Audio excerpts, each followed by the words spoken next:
Ano ang gagawin mo kung isang araw ay magising ka katabi ang isang taong di mo kilala na walang tigil sa paghalik sa'yo? At paano kung gamit niya ang mukha ng isang babaeng matagal nang namayapa?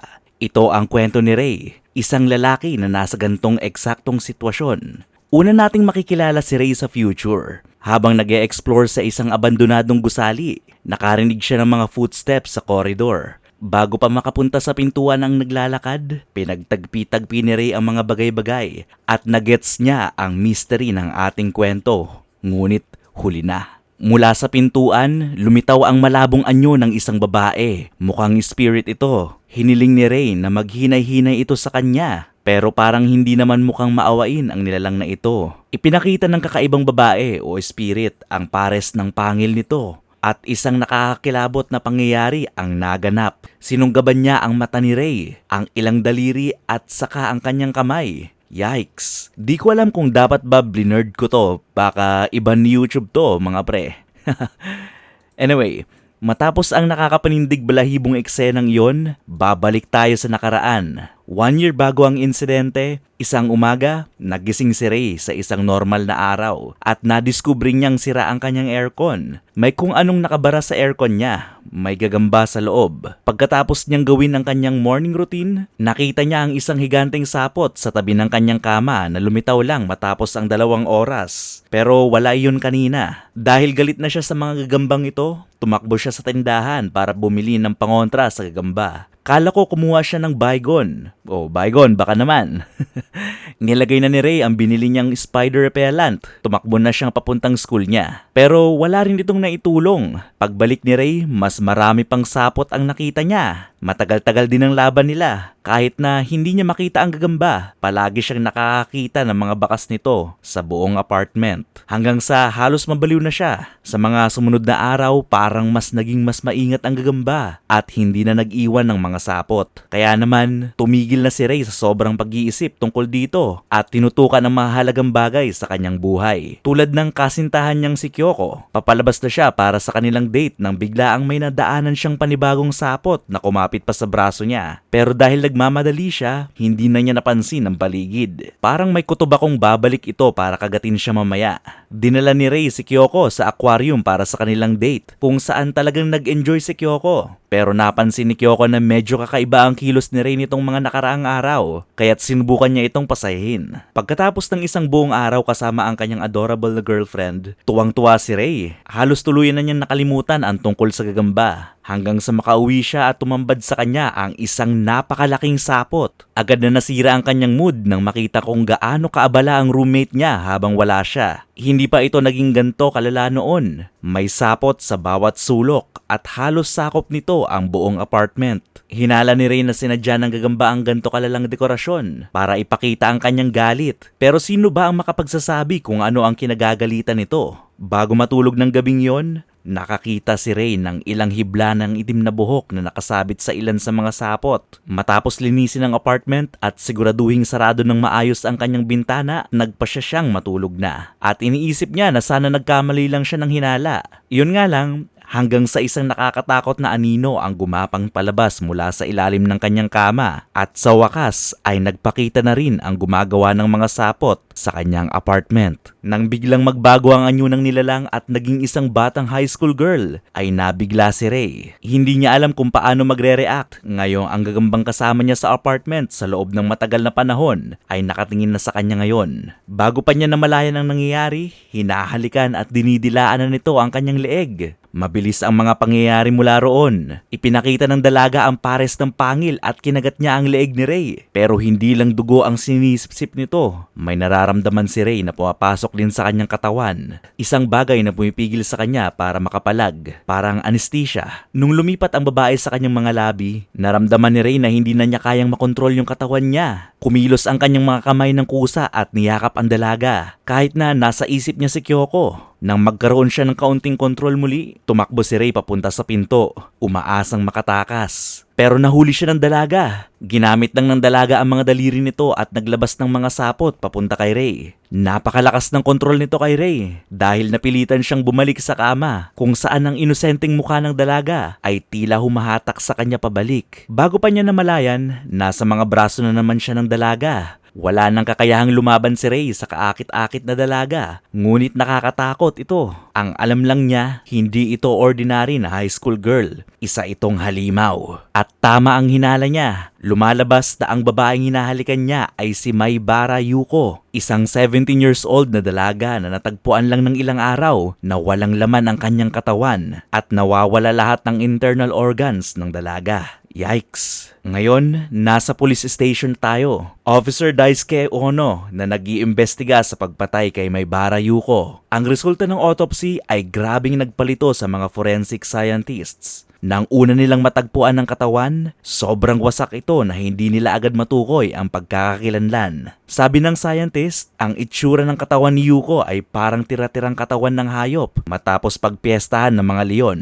kahit na walang ebidensyang nagpapakita ng presensya ng hayop sa pinangyarihan. Kahit isang expert tulad ni Dr. Matsui ay iniisip na mas mukhang gawa ito ng multo o isang monster. Siyempre, hindi naman nakakatulong yun kay Officer Daisuke. Kaya't kinuha niya ang autopsy report at iniwan si Dr. Matsui. Habang nag-iisip sa kaso, napansin ng scientist ang gagamba sa isang kisame. Medyo kakaiba dahil marami na siyang nakitang ganoon sa araw na yon. Pagkatapos ng mahaba at nakakapagod na shift, nagpa siyang umuwi. Pero bago pa man makalabas, isang army ng mga gagamba ang lumitaw mula sa dilim. Kasunod ang isang aninong multo sa likuran niya. Mukhang hindi na natin makikita muli si Dr. Matsui. Balik tayo sa apartment ni Ray. Dinidilaan pa rin siya ng kung anong demonyo ang kumopya sa katawan ni Yuko. Hindi na rin pumapalag si Ray. Di na natin siya masisisi. Mukhang gusto niya rin eh.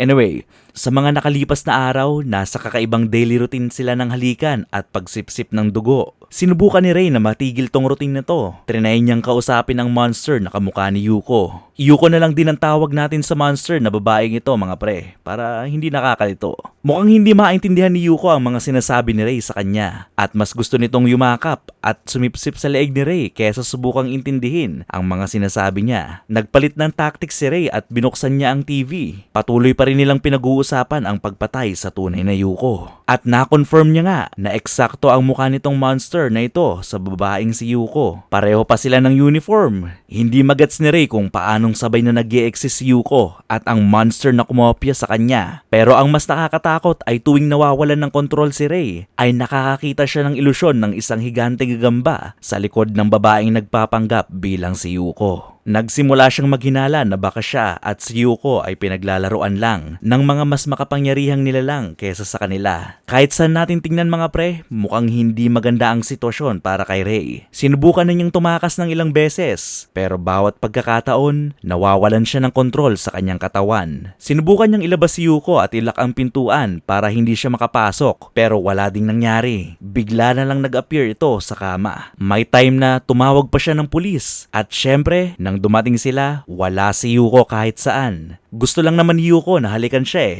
kaya sumuko na rin siya. Pero biglang nagbago ang ihip ng hangin nang makatanggap siya ng tawag mula kay Kyoko. Pasimpleng lumabas siya para sagutin ito at agad siyang pinagalitan ng kanyang girlfriend. Hindi na kasi pumapasok si Ray sa school at hindi na rin siya sumasagot sa mga message ni Kyoko. Natural, nag-aalala si Kyoko sa kanya. Humingi ng sorry si Ray at naghanap ng palusot. Sinabi niyang hindi maganda ang pakiramdam niya, pero nagbabackfire ito. Papunta na pala si Kyoko sa kanyang apartment at balak siyang bantayan para maalagaan siya. Ano kayang magiging reaksyon ng kanyang girlfriend kapag nalaman niyang may high school girl na nakatira sa apartment niya? Dumating na si Kyoko at nasa pintuan na siya ng apartment ni Ray. Sinabi niyang dito na siya matutulog at ipagluluto niya ng babauning pagkain si Ray para bukas. Sinubukan ni Ray na pigilang makapasok si Kyoko, pero mali ang pagkaintindi ni Kyoko. Ang inisip niya ay dahil may sakit si Ray. Siguro ay may ginagawang hindi maganda si Ray at tinatago niya ito sa girlfriend niya. At mas nakakagulat pa, gusto ni Kyoko makita kung ano man ang ginagawa ni Ray para malaman ni Kyoko kung ano ang trip na gawin ni Ray sa, alam niyo na. Bigla siyang sumugod sa kwarto ni Ray pero wala siyang nakitang bakas ni Yuko. Sa wakas, mukhang nagpa siya si Yuko na pagbigyan si Ray at magtago muna ng sandali. Di nagtagal, nahuli ni Kyoko si Ray na nagbabasa ng article tungkol sa balita ng mga pagpatay kamakailan. Alam ni Kyoko na malaki ang balitang ito at nag-aalala rin siya. Pero mukhang mas interested pa siyang mag-sleepover kasama ang kanyang boyfriend kesa sa balita na ito. Inakala ni Rei na sa sahig siya matutulog pero iba ang plano ni Kyoko. Kaya't sumama siya sa kama para magyakapan sila. Cute sana ang eksena pero hindi ito masyadong ma-enjoy ni Rei dahil sa psychopathic na shape-shifting spider na nagtatago sa kanyang apartment. Habang magkayakap sila, humingi ng sorry si Kyoko dahil pinilit niya si Rei na humiga sa kama kasama niya. Sinabi ni Rei na ayos lang yun, pero inamin niyang medyo malungkot siya nitong mga nakaraang araw. At for some reason mga pre, nagyaya si Kyoko na makipagtalik kay Rei. Mukhang gigil si Kyoko at sa loob ng isang buwang pagdidate, medyo mukhang desperado na rin. Inilagay niya ang kamay ni Rei sa kanyang dibdib habang nakatingin lang si Rei sa kanya. No reaction si Rei, parang tinanong siya ng English or Spanish. No reaction nga si Rei at hindi alam ni Kyoko ang nakikita ni Rei. Nakatayo na pala sa likod niya ang monster na kumopya sa katawan ni Yuko. At nung aabutin na ng monster Yuko si Kyoko, ay agad na hinila ni Rei si Kyoko palayo. Sumigaw si Rei ng, "Tama na!" Sa kasamaang palad, inakala ni Kyoko na siya ang kinakausap nito. Kaya tumayo siya para umalis. Sinubukan ni Rei na magpaliwanag pero mahirap nga namang ipaliwanag na mayroong Spider-Woman na nagpaparamdam sa kanyang apartment kung hindi niya ito nakikita. Medyo nahihiyang humingi ng sorry si Kyoko sa pagpilit kay Rei na makipagtalik. Bago siya umalis, inamin niyang mahal niya si Rei at huminto si Kyoko noong sinabi ni Rei na, "Mahal din kita." Bumalik si Kyoko para halikan siya. Biglang masaya na ulit si Kyoko. Tapos nagpaalam na siyang umuwi at kita-kits na lang daw bukas sa school. Pagkasara ng pinto, muling nagpakita si Yuko at itinulak siya sa pader at pinilit siyang tumingin ng diretsyo sa kanyang mga mata habang hinahalikan siya. Samantala, si Kyoko naman ay naglalakad pa uwi at walang kamalay-malay na nakikipaghalikan ng kasintahan niya sa isang patay na babae. Abala siya sa pag-iisip kung ano ang next move niya kay Rei nang mapansin niyang may sapot ng gagamba sa kanyang manggas. At syempre, parang normal na tao lang, inalis niya ito at isinuwalang bahala at mabilis siyang naglakad pa uwi. Kinabukasan, nagkaroon si Rei ng panaginip tungkol sa kanyang nakaraan. Isang flashback sa unang pagkikita nila ni Akutsu Junya noong high school. Pero bago niya maalala ang kabuuan ng panaginip niya, ay nagising siya at ang mukha ay nakasubsob sa mga dibdib ni Yuko. Tila ito ang paboritong paraan ni Yuko para gisingin siya ngayon. Naalala niya ang nangyari kay Kyoko kagabi, kaya't itinulak niya si Yuko at tiningnan niya ang kanyang cellphone. Iniisip niya kung paano siya makakabawi kay Kyoko. Medyo nalungkot ang gagambang chikas kaya itinulak niya si Rei pabalik sa kama at sinubukan niya ulit itong gapangin mga pre. Pero gumalaw-galaw si Rei at nakawala siya sabay takbo sa ref kung saan nakita niyang halos wala na itong lamang pagkain. Siyempre, kailangan ng pagkain ng mga tao, lalo na ang isang lalaking araw-araw na sinisip-sip ang dugo. Kaya't lumuhod si Rei at nakiusap kay Yuko na payagan siyang mag-grocery. Nangakong hindi siya magtatago o tatakas. Gaya ng dati, nakatitig lang si Yuko sa kanya at no reaction lang din. Kaya kumuha siya ng map para ipakita ang daan papunta sa grocery store. At ayun, nakalabas din siya at sinama niya rin si Yuko sa labas. Dahil hindi naman nagpapakita si Yuko sa ibang tao maliban sa kanya, mas madali na lang na isama siya kaysa magpaalam pa. Pero pagdating nila sa grocery, nawala na si Yuko dahil marami na sigurong tao doon. Habang namimili siya, may nakita siyang kakilala niyang high school. Si Junya, ang dating kaibigan sa high school na napanaginipan niya kagabi. Sobrang coincidence mga pre. Napanaginipan niya lang tapos nakita niya rin kaagad that day. Mukhang may kakaibang mangyayari ah. Niyaya siya ni Junya na pumunta sa bahay niya para mag-inuman at magmerienda. Dahil same din ang college na pinapasukan nila, nag-alala si Junya para kay Rei tulad ni Kyoko. Dahil nga di pumapasok si Rei at tinanong ni Junya kung may sakit ba siya. Distracted si Rei at baka biglang lumitaw si Yuko. Pero hindi iyon alam ni Junya. Tapos nagsimula siyang magtanong tungkol kay Kyoko at sa aquarium date nila. Pero hindi masyadong nagkikwento si Rei. Halatang medyo malungkot siya sa nangyayari sa kanila ni Kyoko noong isang gabi. Kaya't pinainom siya ni Junya at binigyan ng love advice. Matapos ang mahabang kwentuhan, tumayo si Junya para bumili ng sigarilyo at inalok si Rei na magbasa ng kanyang mga, alam niyo ng mags habang wala siya. Parang gusto ko rin maging tropa to si Junya. Anyway, lumabas si Rei sa teres at nakitang may lalaking tumutugtog ng gitara sa kabilang apartment. Habang nakatingin sa city, nakaramdam ng ginhawa si Rei.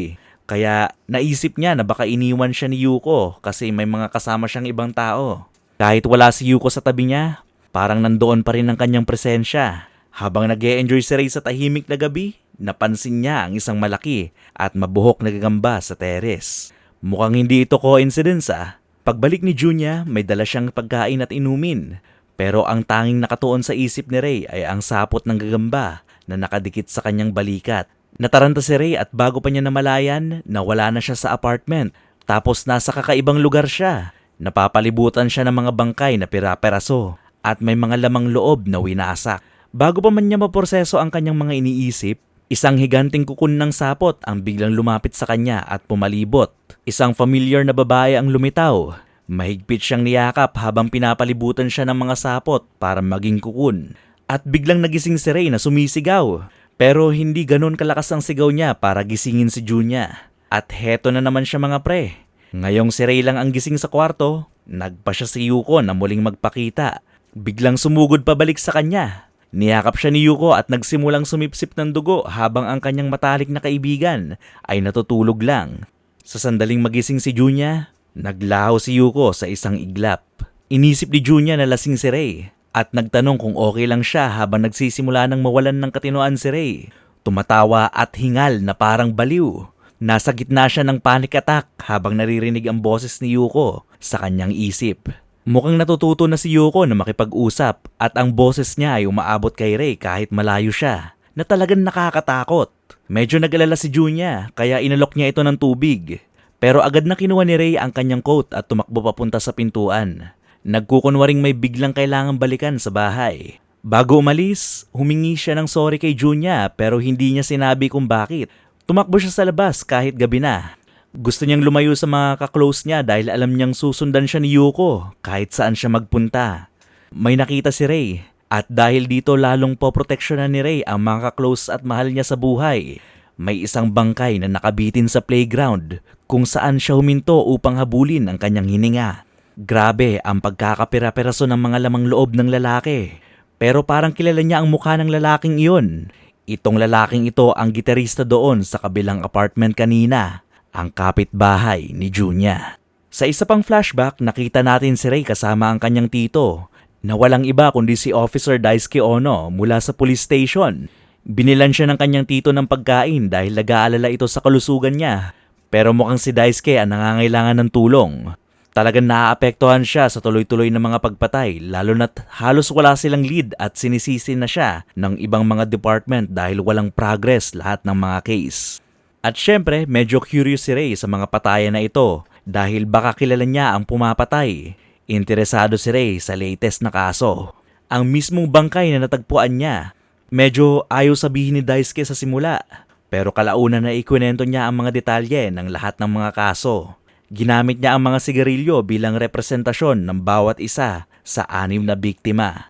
Ang una ay isang miyembro ng isang construction company na parang napatay ng isang industrial machine na naiiba sa mga ibang kaso ng pagpatay. Ang pangalawa ay si Yuko na natagpuan na wala ang kanyang mga internal organs at nasa pinaka-nakakaawang kondisyon. Ang mga sumunod ay parehong nakakapangilabot, mga katawan na pinutol ang mga braso o binti at kinalat ang mga ito sa iba't ibang bahagi ng crime scene. At nagkaroon ng ika-6 na biktima, ang natagpuan ni Ray na halos buo pa ang katawan, maliban sa kanyang bituka. Yak! Hindi malinaw kung ang pagpatay na ito ay gawa ng isang tao lang at tila walang logic o dahilan pagdating sa motibo ng mga krimen na ito. Pero nakakita si Daisuke ng connection sa pagitan ng pangalawa at sa mga sumunod na mga biktima. Lahat sila ay tinanggalan ng mga internal organs. Maliban dito, wala na siyang ibang lead. Habang abala sila sa pagkain, nakatanggap si Daisuke ng tawag na may ikapitong biktima ng mga pre. Pinuntahan ni Daisuke ang crime scene dahil wala na si Officer, nandyan na si Yuko. Masaya siya sa muli nilang pagkikita, pero hindi maiwasang isipin ni Ray kung ano ang ginagawa nito habang wala siya. Si Yuko kaya ang pumapatay mga pre. Pag merong bisita or may kasamang iba si Ray, naglalaho si Yuko. At sa tuwing naglalaho siya, may panibagong bangkay na natutuklasan. Sheesh! Parang connected nga. Hindi na kailangan ng henyo para mapagtanto na malamang may kinalaman siya sa mga pagpatay na ito. Pero hanggat wala siyang patunay, wala ring magagawa si Ray. Lalo na't sa tuwing hinahalikan siya ni Yuko, nakakakita siya ng ilusyon ng higanteng gagamba. Pero hindi naman talaga nakakaapekto ito kay Ray. Lalaki pa rin siya. At dahil parang magkarelasyon sila ni Yuko, nagsimula siyang magkaroon ng natural chemical reactions kay Yuko. Magulo ang kanyang isip ngayon. Hindi magkasundo ang utak at katawan ni Ray. Patuloy pa rin siyang nakikipaglaban para makontrol ang sarili habang sinisip-sip ni Yuko ang kanyang dugo. Samantala, nagkita sina Junya at Kyoko sa isang art studio upang pag-usapan si Ray.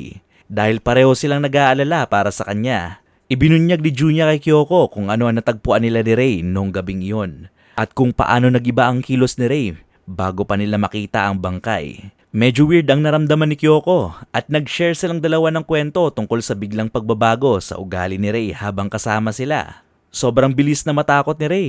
Napag-usapan din nila kung kailan pa nagsimula itong mga gantong pagbabago kay Ray at nagkasundo silang bantayan si Ray at subukang dalawin hanggat maaari. Maya-maya, napansin ni Junya ang ilang nakakatakot na mga painting sa sulok ng studio. Ipinaliwanag ni Kyoko na ang isa sa mga students, si Fujitang, ay madalas mag-paint ng mga bangkay sa mga kakaibang mga posisyon. Pero hindi lang ang nakakatakot na nilalaman ng mga painting ang nakapagpakilabot sa balahibo ni Junya. Dahil sa gitna ng mga painting na ito, may isang eksaktong drawing ng katawan na natagpuan niya sa playground. Mukhang maaaring natagpuan na nila ang unang lead tungkol sa killer.